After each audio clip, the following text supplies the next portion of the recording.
En los juicios que a uno le toca ver, hay un grupo de personas, sobre todo la gente de la violencia rural, han sacado un libro también, y en la cotidianidad, cuando uno habla, ellos siempre alegan sobre sus derechos humanos, que no han sido escuchados, desde el punto de vista de lo que tú has expuesto y el INDH. ¿Qué se le puede decir a esas personas respecto a los derechos humanos, a las obligaciones del Estado?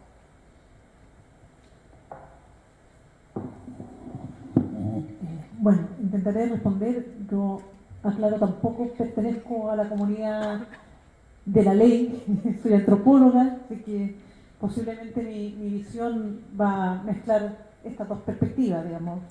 Institucionalmente, y si uno hace también referencia a los estándares internacionales, que son lo que inspiran al Instituto Nacional de Derechos Humanos, cualquier acción de reclamación de derechos humanos no debe colisionar con el ejercicio de otros derechos.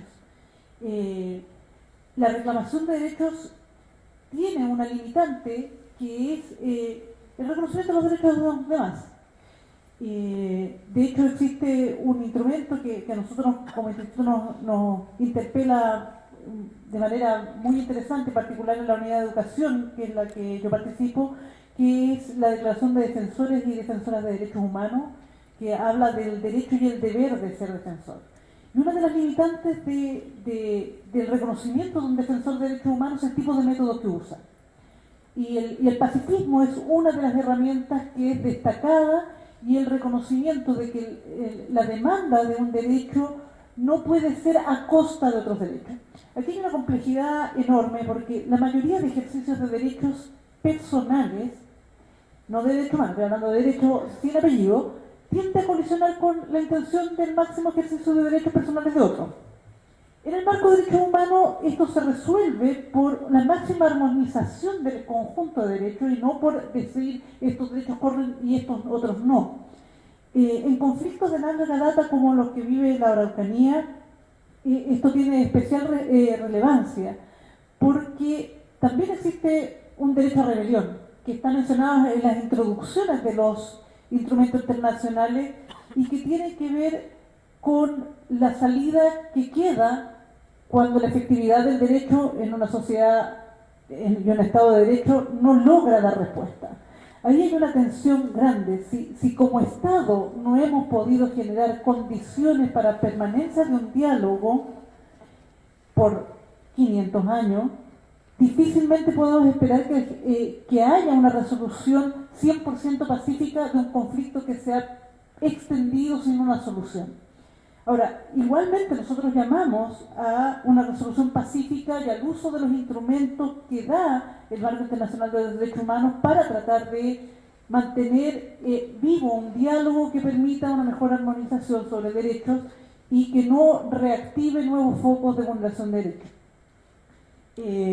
Por otra parte, y tomando un poco lo que comentaba recién Tania, esto también nos pone un desafío grande como sociedad en términos de cómo construimos esos sentidos comunes.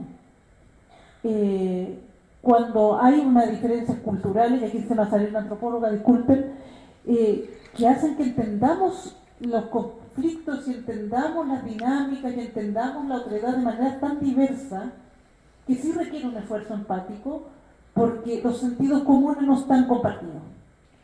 Y hay instalaciones en la toma de decisión que no tienen el mismo peso, que no tienen el mismo reconocimiento jurídico o que gozan más de apoyo de distintas naturalezas que permiten el desarrollo de las visiones por sobre otras más que una capacidad efectivamente de validar y dar legitimidad a la toma de decisión, que es un poco lo que tú planteabas con lo de la validez.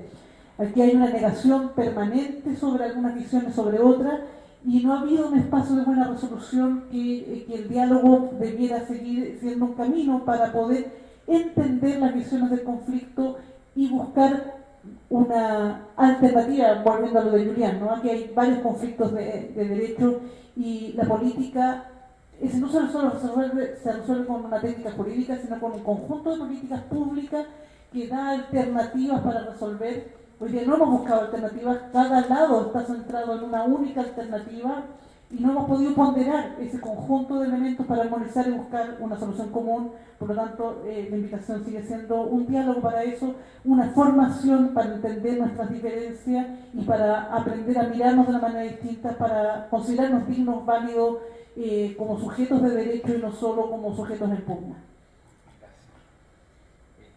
Galeano, ¿se pueden establecer restricciones o regresiones justificadas a los DECs en situaciones de crisis económica o imposibilidad material de cumplir con los estándares mayores de los derechos?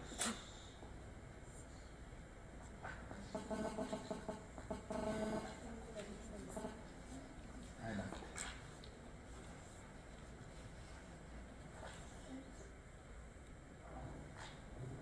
Existe una lista, o sea, estoy buscando para no decirles tonterías.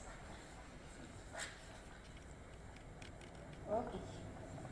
Entonces, básicamente existen hipotéticamente algunas situaciones en las cuales sí el Estado puede estar autorizado a tomar medidas regresivas. Bueno, voluntariamente no les presenté porque pensé que lo importante era poner el énfasis en la obligación de no regreso, pero básicamente las condiciones son estas, ¿eh? Las circunstancias en las cuales hipotéticamente se podrían llevarse a cabo medidas regresivas es cuando sea indispensable para garantizar el máximo goce posible de la totalidad de los DES consagrados. Entonces básicamente es la idea de sacrificar un poco un DES para mejorar la totalidad de los demás.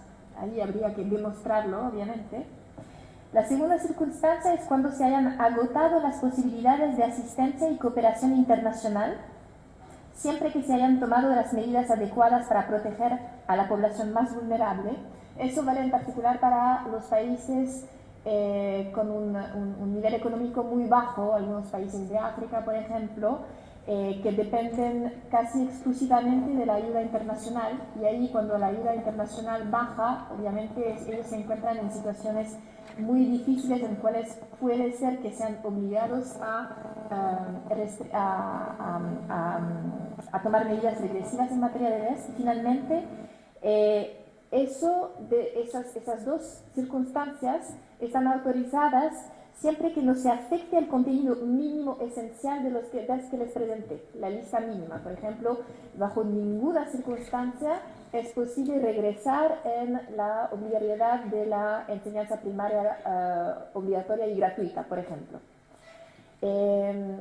Tenemos un caso pendiente. Por el momento la verdad es que no hubo casos que fueron notados de medidas regresivas por parte del Comité DES, porque saben que cuando los estados, ratifican el Pacto Internacional de Derechos Económicos, Sociales y Culturales, tienen la obligación cada 4 años de presentar un informe al Comité DES para explicar cómo implementan los derechos, ¿no? Y entonces el comité adopta recomendaciones, conclusiones generales sobre este informe, basado sobre el informe de un diálogo interactivo con el Estado, para ver si el Estado sí o no respeta sus obligaciones en materia de DES.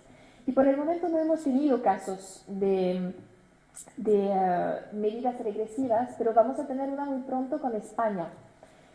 Porque España tenía una enseñanza secundaria gratuita y con la crisis económica recién volvió a poner unas obligaciones de costo en relación con esta educación secundaria. Entonces ahí sí tenemos una medida regresiva y va a ser muy interesante dar seguimiento al informe que va a presentar España para ver un poco cómo explica, cómo justifica esta medida regresiva y ver si el comité DES la acepta y dice que, bueno, cae dentro de las hipótesis dentro de las cuales es posible, o si más bien eso es una violación del tratado. Entonces eso lo vamos a ver en los próximos años. Sí, adelante. A propósito de lo que comentaba Julien, comentarles que también tiene estas medidas restrictivas, como bien dice, tienen que ser presentadas y justificadas.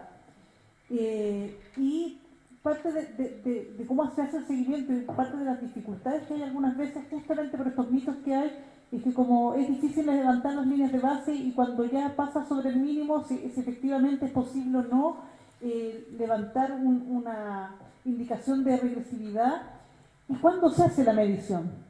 Yo quiero comentarles en el caso de Chile, que salió una preocupación al principio, ¿no?, sobre el derecho a educación. Nosotros teníamos educación constitucionalmente garantizada como gratuita, tenemos hasta toda la enseñanza media. Sí. Eso es un avance en nuestra progresión. Sin embargo, en el año 2002 se genera la posibilidad de cobro en la educación superior, secundaria y luego en la primaria a través del sistema de financiamiento compartido. Por lo tanto, hay una tensión ahí con el cumplimiento de la gratuidad. Pero no se consideró en la presentación, vino la pregunta de ¿por qué opera el sistema educacional chileno con la cobertura que tiene con un sistema, una fuerte participación de privados? Venía dentro de las preguntas del comité y no se hizo ninguna mención particular sobre este problema que es el cobro, que es hoy día parte de lo que se está discutiendo a nivel nacional, porque puede ser entendida como una medida regresiva, porque a pesar de que constitucionalmente se establece la gratuidad, por otro lado se permite el cobro, por lo tanto hay un quiebre en el principio de la gratuidad. Entonces, hay algunas personas que han interpretado eso como una potencial regresión, pero el informe que se presentó al comité, el primer informe ya tenía, ya existía esta ley que permitía el cobro, por lo tanto no ha sido sujeto de evaluación las circunstancias. Por lo tanto, hoy día tuvimos una educación que era gratuita. Si se nos mira la historia de la educación chilena, la educación fue gratuita hasta la educación superior por mucho tiempo, luego aparece este sistema mixto, siempre hubo un sistema mixto, pero con la participación del financiamiento del Estado, pero no era todavía sujeto de este seguimiento, por lo tanto no ha figurado dentro de las indicaciones del sistema como una regresión, pero podría ser leído desde él. Muchas gracias. Yo solo quería agregar, Galián, María Los Ángeles, también dentro de las obligaciones en que un Estado puede decir que no tiene recursos, no sé si le ha tocado, donde al Estado se le exige que haga una reestructuración, una reorganización de sus prioridades y recursos, que también es otro fuente, antes que decir que no tengo recursos y no estoy en condiciones de cumplir con las obligaciones. Para Tania, la noción de sentido común compartida debiera reflejarse en cambios a través de los órganos democráticos representativos y no mediante su dictación o establecimiento por parte del Tribunal Constitucional, cuyo acceso está condicionado por cuestiones socioeconómicas y de capital cultural. Entonces, ¿serán las sentencias exhortativas, como en el caso del voto de 4 ministros en el caso del matrimonio homosexual, los que permitan conectar la opinión pública detectada con el Tribunal por el Tribunal Constitucional con el Congreso Nacional? Ahí. Es que yo creo que opinión pública y Congreso Nacional, o sea, estoy muy de acuerdo con la primera afirmación, pero creo que se refieren a cosas distintas, porque la pregunta no es, porque el Congreso o la representatividad que tiene el Congreso para hacer, y esta es mi opinión, el intérprete primero de la Constitución, el que debe desarrollar la Constitución y cómo se debe entender su contenido, tiene la labor más importante. Yo creo que esa es la labor más relevante y así debe ser. Pero lo que yo me estaba preguntando es otra cosa.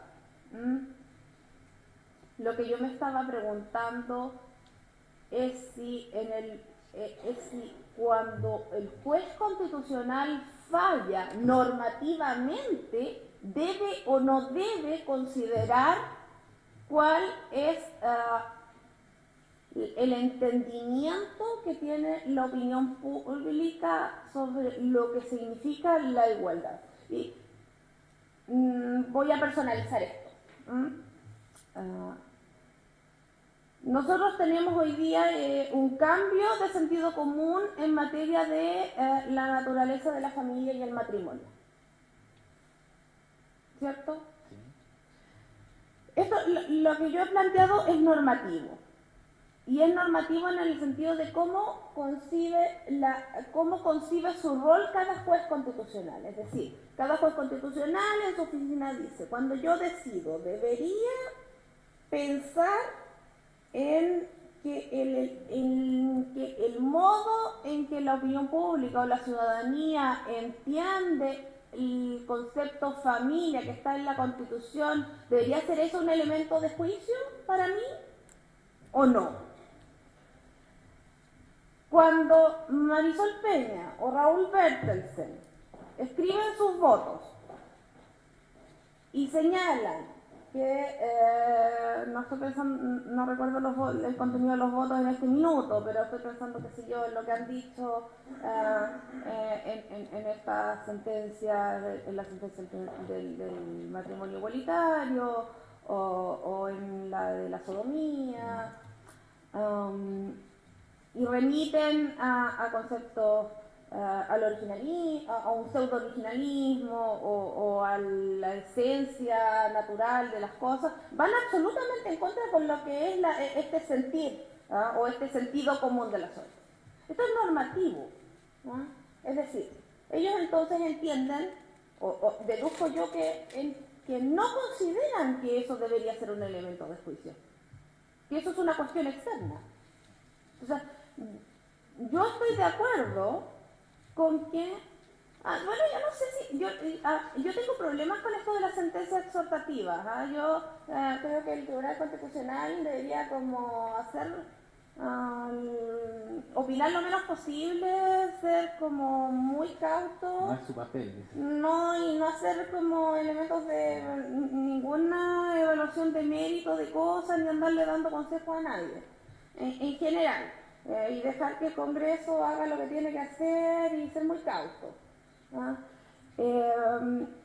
Pero yo estaba pensando como, bueno, yo cuando discutí esto ayer de mi manera me decía, ya, pero ¿cómo? Porque él tiene un razonamiento muy práctico. Y yo decía, ya, pero yo soy normativa y no me compliques porque yo no estoy pensando ni institucionalmente ni en términos de argumentación jurídica, sino que solamente es normativo. Cuando yo soy juez constitucional y digo, ¿qué elementos debo considerar en mi rol de juez? ¿Debo considerar esto o no? Y yo creo que esto sería relevante. Eso, me gusta ese ejemplo. En esos votos, atendido el cambio de sentido común que ha experimentado la sociedad chilena en cuanto a ejercicio o autodeterminación de la propia sexualidad o conceptos de familia y de matrimonio, hay algunos ministros que no consideran para nada relevante esto y hay otros que sí lo consideran. A eso apunta mi trabajo. Tania, sobre ese punto tú lo mencionaste, pero en esa mirada que tú estás dando, ¿de qué manera se toca con el Hércules de Dworkin? Porque si uno piensa en las segregaciones, yo pienso, por ejemplo, como juez constitucional, tengo una constitución y digo, no, estoy como juez constitucional fallando, he tenido cierta tradición de jurisprudencia, no hago ni un ejercicio. ¿De qué manera en cambio otro juez constitucional dice, no, estoy viendo que esta es una desigualdad que se viene arrastrando hace mucho tiempo, la verdad que la opinión pública ha cambiado, Estados Unidos ha cambiado, ¿de qué manera tú lo puedes...? Es que lo que pasa es que yo no creo en la lectura moral de la Constitución.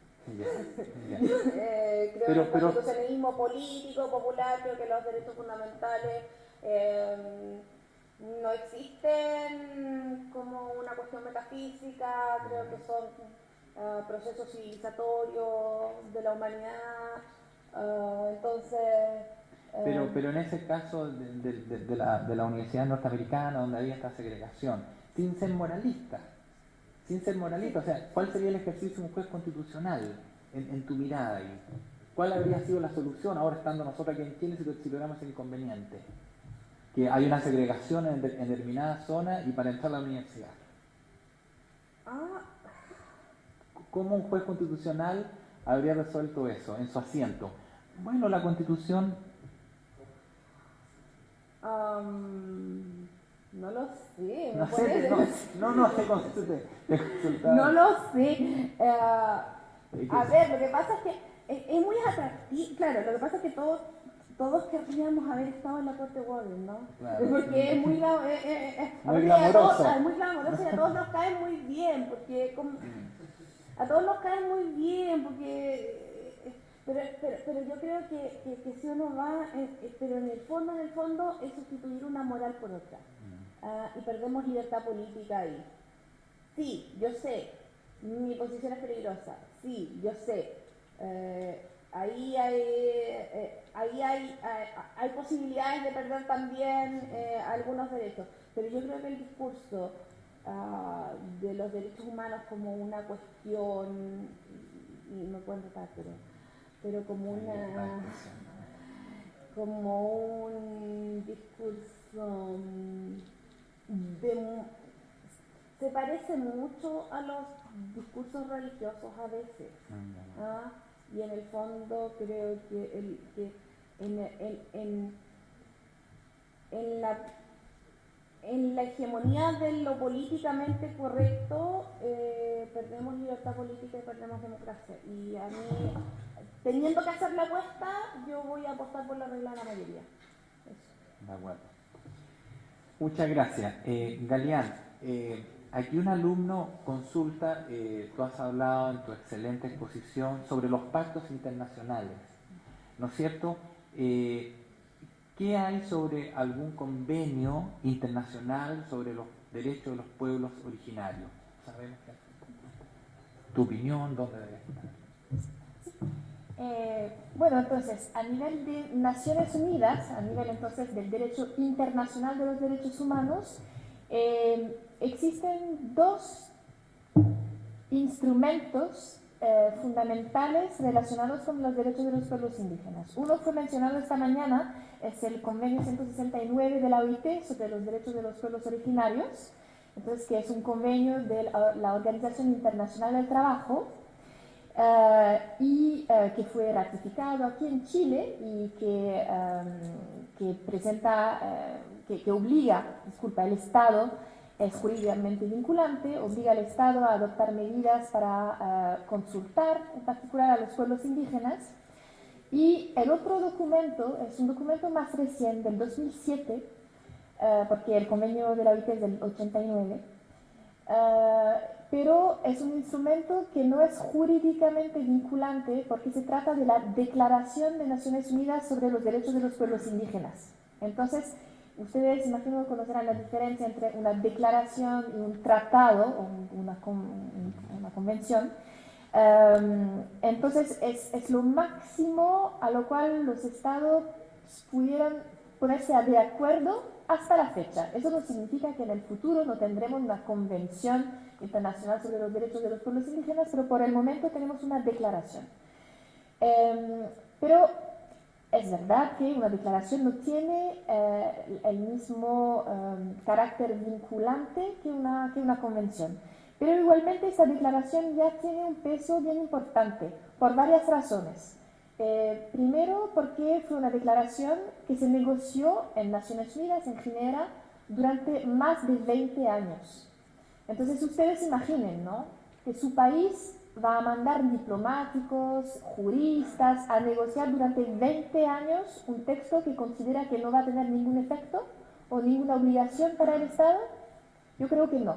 Bueno, es mi opinión personal, pero pienso que si un Estado se compromete durante 20 años a negociar una declaración sobre los derechos de los pueblos indígenas es porque sabe que esa declaración va a tener una fuerza moral y política que igualmente lo va a obligar de una cierta manera a seguir lo que está dentro de esta declaración. Además, si hablamos en particular de Chile, Chile votó a favor de la declaración en el momento de su adopción. No es que se abstuvo o que votó en contra, no, votó a favor de la declaración. Entonces eso, ¿qué dice? Dice que el Estado de Chile considera que las normas que están dentro de esta declaración son normas válidas y que le gustaría seguir estas normas por lo menos a nivel político y ético. También hemos visto que algunos juicios de la Corte Interamericana hacen mención de la Declaración de Naciones Unidas sobre los Derechos de los Pueblos Indígenas en sus fallos que son jurisprudencia obligatoria para Chile, entonces en particular mencionando al derecho a la consulta libre, previa e informada, porque la declaración va un poco más lejos que el convenio 169 en materia del derecho a la consulta. Hay algunos artículos dentro de la declaración que tienen un carácter vinculante para los estados. Dicen los estados deberán, no es deberían. Entonces hay varios argumentos, hay toda una literatura que va a favor de la obligatoriedad de esta declaración. Progresivamente se pone más y más vinculante para los estados porque se le hace referencia también a niveles de fallos nacionales y algunas leyes nacionales en algunos países. Por ejemplo, Bolivia tomó la Declaración de Naciones Unidas tal cual, le cambió el título y puso una ley nacional sobre los derechos de los pueblos originarios. Entonces, esta declaración se ve más y más obligatoria y con un carácter fuerte para los estados. Pero hay que recordar que todos los derechos que están en la Declaración de Naciones Unidas sobre Pueblos Indígenas básicamente son derechos que ya existen en tratados vinculantes. Bueno, no hay un derecho de los pueblos indígenas a la educación dentro de la Declaración. Hay un derecho a la educación para todos los seres humanos, que está vinculante y se encuentra en el Pacto sobre Derechos Económicos, Sociales y Culturales. Entonces, lo único que hace la declaración es precisar unos derechos y ponerlos en la cosmovisión indígena. Pero estos derechos son derechos vinculantes, derechos de todos que ya existen en documentos vinculantes. Entonces, si estuvieran buscando para derechos de los pueblos indígenas, yo diría que se pueden buscar en todos los tratados internacionales de derechos humanos y además en el convenio 169 y en la Declaración de Naciones Unidas. Muchas gracias. María de Los Ángeles, algo decía Tania, la aplicación de los derechos humanos en Chile, su matiz político, eso es lo primero. ¿De qué forma se aplican, se utilizan? Y lo segundo, de acuerdo a lo que tú expusiste, más allá de la mirada crítica al estado actual en la formación de los abogados en derechos humanos, ¿cuál ha sido la evolución en esta materia? No obstante las debilidades actuales, pero parece ser que ha habido algún avance tanto en la academia como en las escuelas de derecho. ¿Cuál es tu opinión? Vamos por lo más complejo Muy primero, bien. Aquí se sobre el responde matiz todo. político. Bueno, primero, ciertamente en Chile sigue teniendo un matiz político la misma palabra derechos humanos. Tiene, uno quiera o no, que nosotros desearíamos que no fuera así, reduce el conjunto de derechos humanos a un conjunto acotado de derechos civiles y políticos vulnerados en un periodo específico de tiempo.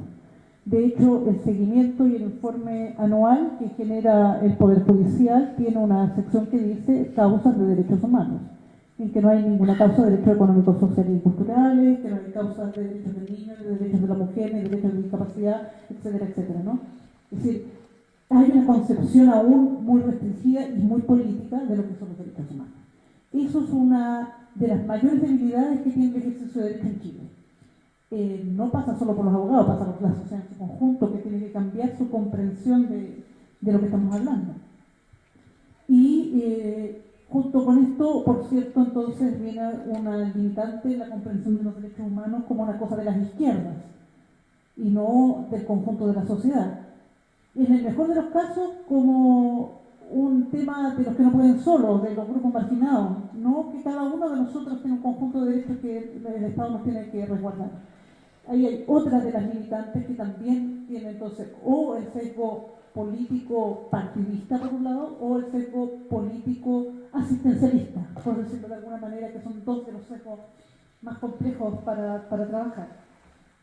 Aún así, yo creo que se están haciendo esfuerzos, enlazando con la segunda pregunta, para entender también la noción misma de derecho humano. Una de las razones que mantiene esta tensión política es porque en el estado de conflicto pareciera que siempre los derechos humanos están en el lado de los victimarios, por un lado, cuando son conflictos como los que viven acá Araucanía, ¿no? Que hay un grupo que está fuera de la ley y que tienen una serie de medidas garantistas que hace como que son solo ellos, y hay otros, los que ejercen el control, los que tratan de dar orden público, que están desprotegidos, ¿no? También hay una tendencia y una discusión social sobre esto. Entonces, ¿qué pasa con los derechos humanos de los carabineros? Es como el discurso más clásico que nosotros encontramos. Y ahí tiene que ver con la comprensión de lo que son las vulneraciones de derechos humanos. La vulneración de derechos humanos es siempre una acción o una omisión del Estado. El resto es delito, ¿sí? Por lo tanto, si un agente del Estado fue víctima en su integridad o en su dignidad por la acción de un tercero, la vulneración de derechos ocurre si es que eso no se investiga, si es que eso no se sanciona, si es que eso no se repara, ¿sí? Yo diría que las principales causas de vulneración de derechos humanos que hemos tenido en este tipo de agentes públicos ha sido un truco. Es decir, que el Estado mandó sin ningún tipo de resguardo a un conjunto de personas a exponerse innecesariamente con resultado de muerte, sin darle ninguna de las garantías propias que podría haber previsto el Estado. Yo creo que esa es la vulneración más grave que hemos tenido en ese tipo de agentes. Lo otro es la debida diligencia, es decir, si sabemos que van a ocurrir cosas y no se hacen las acciones de prevención para resolver, también hay una vulneración de derechos que puede afectar a unos y otros, ¿no? El caso de Lucy Macay, de que no podían encontrar la casa, a mí me parece desde una perspectiva de derecho que algo pasó con la debida diligencia. Es decir, sabemos dónde ocurren este tipo de conflictos generalmente, y no había ninguna previsión y se perdió un tiempo valioso en resolver una situación muy compleja por una falta de información básica. Yo creo que también ahí hay un tema que uno podría mirar, y estos análisis en general no tienen la visibilidad pública ni es parte de la discusión, por lo tanto no logran ser comprendidos por la sociedad como parte de las materias que deben ser juzgadas, de cuál fue la acción del Estado, que produce o no la produce la vulneración de derechos. Es decir, que exista un juicio, que exista una condena, en el caso de Lucinda Macay, da cuenta de que se tomó esas circunstancias de gravísima afectación de la integridad de las personas para evitar, que se podría haber evitado además, y se ha hecho un juicio, por lo tanto ahí no se configura un delito de derechos humanos, ¿sí? Bueno, eso en términos del tema político, pero eso también tiene que ver con la educación y la formación y la comprensión en todos sus niveles, tanto informales, lo que hacen los medios de comunicación, como la capacitación continua, la educación no formal de los operadores de justicia o de los funcionarios públicos, o de lo que se hace a nivel escolar en la educación formal o universitaria, que también es educación formal por la regularidad y la certificación que tiene. Y ciertamente ha habido avances. Esto como que nos remite al horizonte utópico que yo decía. Efectivamente, si uno mira hace 20 años atrás, esto era impensable ni siquiera mencionarlo en cualquier nivel del sistema educativo formal. No era parte de las obligaciones del Estado en su formación. Han pasado 20 años donde se han ido tomando, a veces tímidos y a veces decididos esfuerzos por avanzar, pero el Estado de Chile, a propósito de estos instrumentos internacionales no vinculantes, pero de suscripción voluntaria, Chile ha suscrito el Programa Mundial de Educación en Derechos Humanos. Lo suscribió el año 2004, si no me equivoco, 2005, y aún no tiene Plan Nacional de Educación en Derechos Humanos. Ha tenido 3 borradores que nunca han visto luz pública ni discusión pública, pero no ha llegado nunca a un instrumento de debate público. Fue comprometido en el EPU 2009 y dijo que en el plazo de un año lo presentaron. Acabamos de pasar el EPU 2012 y todavía no lo tenemos.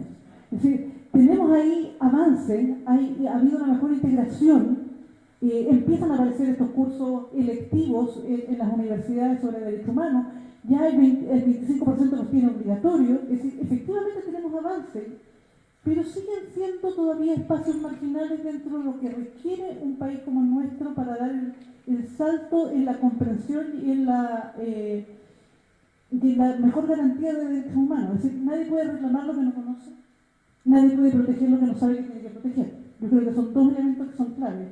Y ahí, tomándome lo que tú decías, efectivamente, esto yo lo dije al principio, hay una visión ética. Es decir, los derechos humanos sí pueden ser considerados una visión política de sociedad, que es lo grave.